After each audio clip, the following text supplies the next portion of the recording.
Subscribe பட்டனை அமுக்குங்க, bell பட்டனை அமுக்குங்க. வாழ்க வளமுடன். இப்படிக்கு பாட்டி வைத்தியம். வணக்கம்ப்பா, உங்க பாட்டி பேசுறேன். இப்போ இது காராமணின்னு சொல்லுவாங்க, தட்டைப்பயிறுன்னு சொல்லுவாங்க. அந்த காராமணியை நான் ஒரு 5 மணி நேரம் ஊற வச்சு தண்ணியெல்லாம் வடிச்சு எடுத்து வச்சிருக்கேன். 200 கிராம் போட்டிருக்கேப்பா. இதை சுண்டல் பண்ண போறேன். இப்போ அது சுண்டல் இந்த குக்கர்ல போட்டு 1 கிளாஸ் இது 200 மில்லி பிடிக்கிற கிளாஸ், 200 மில்லி பருப்புக்கு 200 கிளாஸ் தண்ணி, 200 மில்லி தண்ணியை ஊற்றி வேக வச்சிருவேன். கொஞ்சம் லைட்டா உப்பையும் போட்டு வேக வச்சிருவேன். வேக வச்சுட்டு வெந்தப்புறம் இந்த கடுகு, உளுந்து, இஞ்சி, இந்த காஞ்ச மிளகா 2 குட்டி குட்டியா எடுத்து வச்சிருக்கேப்பா. சின்ன காஞ்ச மிளகா 2 தான். அதை கிள்ளி போட்டு கருவேப்பிலைய போட்டு தாளிச்சுட்டு இறக்கி வச்ச பிறகு இந்த தேங்காய போட்டு இறக்கிடுவேன். பாருங்கப்ப, இந்த தண்ணி கொதிக்குதுப்பா. இந்த கிளாஸ்ல 1 கிளாஸ் தண்ணி ஊத்துனேன், கொதிக்குது. இப்ப நம்ம இந்த பயரை போட்டுக்கலாம். எல்லாம் கல்லு மண்ணெல்லாம் பார்த்து சுத்தம் பண்ணி கழுவி வச்சுட்டேன். இப்ப நல்லா இது முங்குற அளவுக்கு இருக்கு. பாத்தீங்களா, உங்களுக்கு அளவு தெரியாட்டி இந்த பருப்பு முங்குற அளவுக்கு வச்சுக்கோங்க. இதுல தேவையான அளவு கொஞ்சம் கம்மியாவே போட்டுக்கோங்க, அப்புறம் வேணா நம்ம போட்டுக்கலாம்.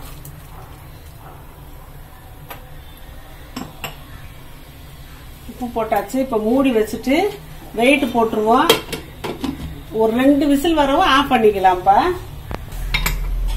வெயிட் போட்டுருவோம். 2 விசில் வரவும் ஆஃப் பண்ணிக்கலாம். 2 விசில் வச்சு இறக்கி அந்த கேஸ் எல்லாம் போயிடுச்சுப்பா. இப்ப பாப்போம்.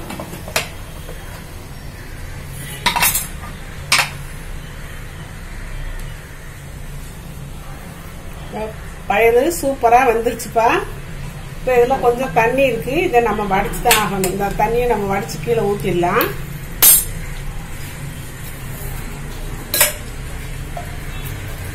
ஒரு ஓட்டக்கட்டுல அப்படி போட்டு வடிச்சாச்சு. தண்ணி வடியட்டும். இப்ப நம்ம தாளிச்சுக்கலாம். உப்பு எப்படி இருக்குன்னு பாத்துக்கலாம்.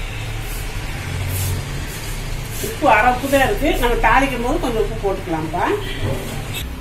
கடல்ல தான்ப்பா 1/2 ஸ்பூன் தான் ஊத்துவேன், ரொம்ப ஊத்தக்கூடாது. சுண்டலுக்கெல்லாம் ரொம்ப எண்ணெய் ஊத்தினா நல்லா இருக்காது. 1/2 ஸ்பூன் ஊத்தினா போதும்.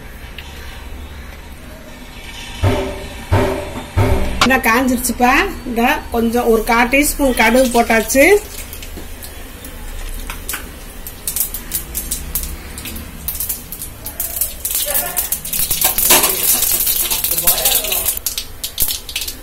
உளுந்து ஒரு 1/2 டீஸ்பூன் போட்டேன்.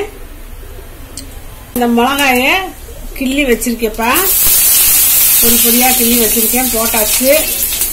இப்ப இந்த கருவேப்பிலையும் போட்டுருவோம். இஞ்சி தட்டி வச்சிருக்கேன்லப்பா, அதையும் போட்டுருவோம்.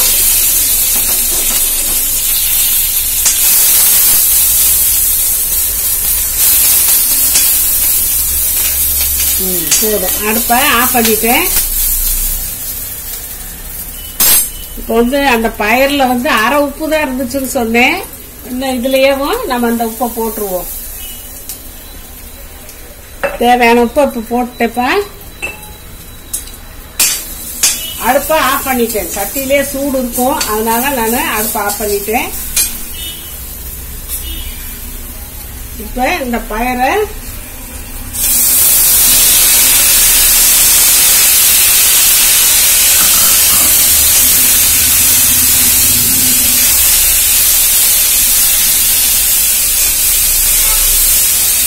போட்டாச்சு.